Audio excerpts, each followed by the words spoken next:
Հանրային փողերը կապվում է իրենց հարցազրույցում ասում է, որ ստեցիան մի քանիներ, որ ասում է խոսվում է Հայաստանից ամենաբարձր մակարդակով Ռուսաստանի հետ լավ հարաբերությունների մասին, նորմալ հարաբերությունների մասին, բայց ասում է լինում են դեպքեր, երբ հայկական կողմի հետ պայմանավորվում ենք մի բան, բայց գործնականում այլ պատկեր ենք տեսնում, որպես օրինակ նշում է երկաթուղու հարցը, ասում է մեզ բարձր մակարդակով առաջարկում են կառուցել այդ երկու կտորները, մենք դրական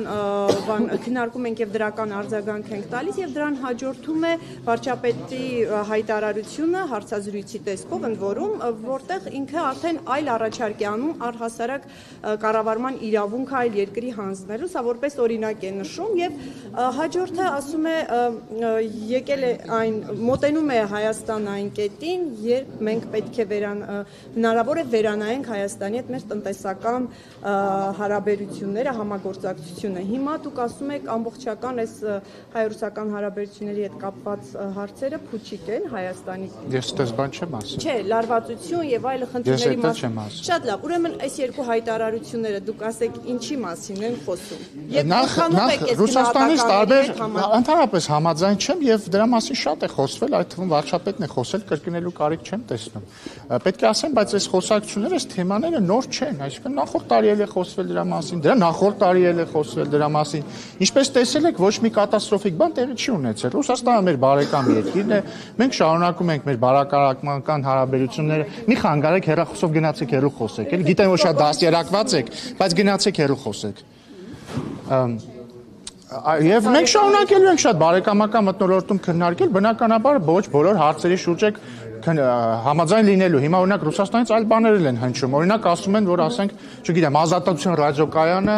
վատ գործունեություն է ծավալում Հայաստանում։ Հավանաբար կհիշեք, չէ՞, իրենց արտգործնախարարության խոսնակներ, եթե չեմ սխալվում։ Մի քանի ամիս առաջ Ազատություն ռադիոկայանին շատ վատ ձևով էր բնութագրում։ Հիմա ինչ անենք, փակենք Ազատություն ռադիոկայանը։ Չէ, հիմա ասում են տարբեր բաների շուրջ համաձայն ենք, տարբեր բաների շուրջ համաձայն չենք, բայց դուք կարող եք հանգիստ լինել, չենք փակելու Ազատություն։ Իսկ համաձայն եք այն գնահատականի հետ, որ Հայաստանը գործնականում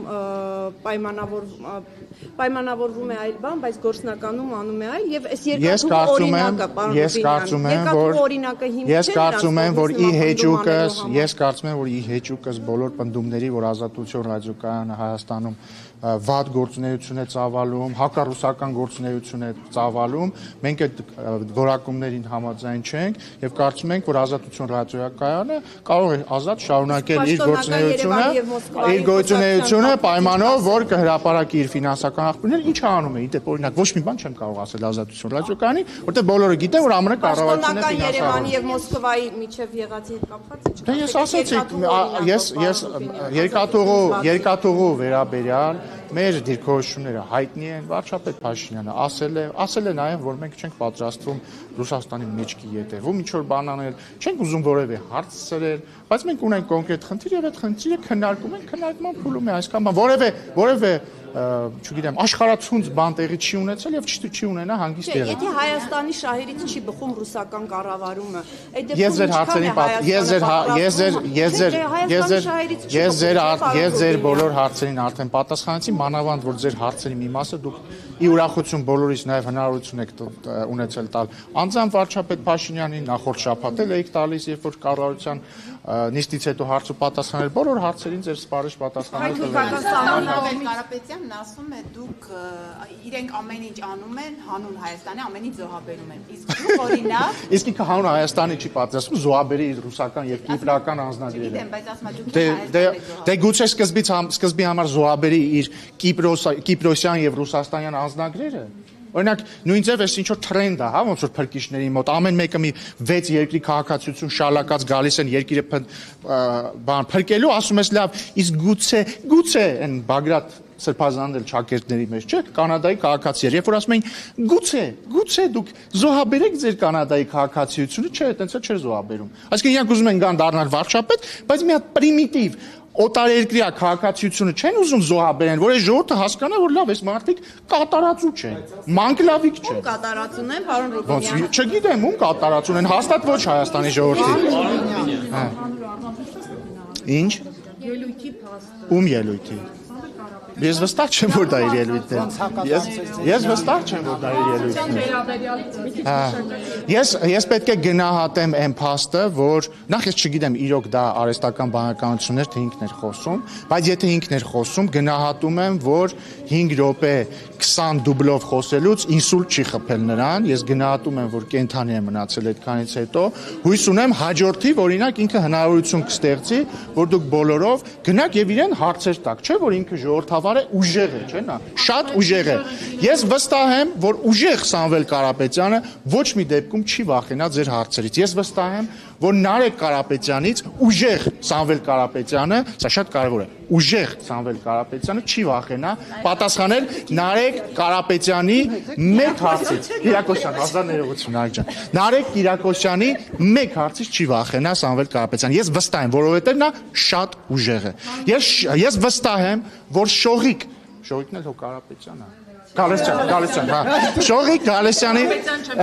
ես վստահ եմ, որ Շողիկ Գալստյանի մեկ հարցից չի վախենա ուժեղ Սամվել Կարապետյանը։ Ես վստահ եմ, որ Ռիփսիմե Ջեբեջյանը չի վախենա ուժեղ Սամվել Կարապետյանից եւ կտա 1 կամ 2 հարց։ Ես վստահ եմ, որ Ռիփսիմե Ջեբեջյանը sense կկանգնի եւ մի հատ 10 րոպեանոց քաղաքական ելույթ կունենա ուժեղ Սամվել Կարապետյանի դիմաց, բայց օրինակ այստեղ նստած է Արմատ մեդիայի լրագրողը, որը ֆինանսավորվում է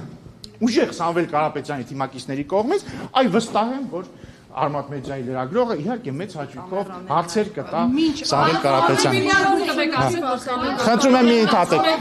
մի ընդհատեք։ Գնացեք իր տունը հարցեր տվեք, գնացեք տուն, հարցրեք, պարոն Կարապետյան, կամ չգիտեմ ոնց եք իրան դիմում, ինքն իր շրջապատն է, չէ՞ ձեզ ֆինանսավորում։ Գնացեք ասեք, պարոն Կարապետյան, ինչի Ռուսաստան եւ Կիպրոսի քաղաքացիություններից չեք հրաժարվում։ Չէ՞ որ դուք ամեն ինչ պատրաստ եք զոհաբերել հանուն Հայաստանի։ Խնդրում ենք, զոհաբերեք ձեր ռուսական եւ կիպրոսյան պասպորտը, պարոն Կարապետյան։ Ուժեղ առաջնորդ, ուժեղ, գնացեք ասեք։ Ինչ այդ պարոն Կարապետյանն ասում է, որ ուժեղ բանակցող են լինելու ուժեղ են Այո, շատ լավ, 20 դուբլից, հա, ես ուզում եմ մի հարց բացատրել։ Եթե եկեք մի պահ ընդունենք, որ Սամվել Կարապետյանի ելույթը, այս վերջին հանրավակին, իրական է, 50-50 անկեղծ եմ ասում, չգիտեմ, կամ իրական է, կամ անբնական է, բայց եթե բնական է, դա նշանակում է, որ այդ մարդը մի հատ 6 րոպեանոց ելույթը ձայնագրել է 20 դուբլից, այսինքն ակնհայտ է, չէ՞, դուք բոլորը լրագրողներ եք հասկանում եք, որ նախադասություն առ նախադասություն են ձայնագրել։ Ինքը այդ ուժեղ բանակցելը ո՞նց է անելու, այսինքն գնալու է 20 դուբլից բանակցի, գնալու է ասելու է «Здравствуйте, многоуважаемый», այսինչ հետո զգալու է, որ սխալ արեց, հետո նորից է ասելու, հա դուբլերով են անելու։ Հաջորդը, դուք հասկանում եք, չէ՞ որ այդ մարդու ամենապարզ եւ պրիմիտիվ խոսելու ունակությունը կասկածի տակ է, հասկանում եք, ուժեղ առաջնորդի խոսելու ունակությունը, ընդ որում ոչ միայն հայերենով, ռուսերենով, չգիտեմ, ճապոներենով, հունարեն չգիտեմ, Կիպրոսի քաղաքացի, չգիտեմ, հունարեն գիտի, չգիտի, գուցե հունարենից է մարդը ուժեղ, թող հունարեն մի հատ ելույթ ունենա, հասկանանք, որ ուժեղ է։ Բայց ինքնին այդ փաստն է կասկածի տակ, ինքը ո՞նց է բանակցելու։ Ես վստահ չեմ, որ ինքը կարող է բանակցել որևէ մեկի ձեր հետ, ես վստահ չեմ, որ ինքը Նարեկ Կիրակոսյանի հետ կարող է բանակցել, ելույթ մնաց ինչ-որ մեկի հետ բանակցել։ Վարչապետին հանդիպել է, ինչ լեզվով են շփվել, չեք։ Չգիտեմ, բայց լավ հարց է, պետքա հարցնել, հա։ Բանական օրենսգրքի փոփոխությունից հետո փաստորեն անձնանուն հնարավոր չի եկել։ Ինչ եք կարծում, երբ իրենք գրանցվել են մյուս անունով, հնարավոր է գրանցվել։ Չեն գրանցվել։ Գրանցվել են ռեգիստրում են մյուս անունով։ Չէ։ Սասկե ճիշտ ասում, հայամետ անվանապետան։ Չի կարող։ Չեմ կարծում։ Համենայն դեպս ոչ ձեր ասած կոնտեքստում հաստատ չի։ Բինյան կներեք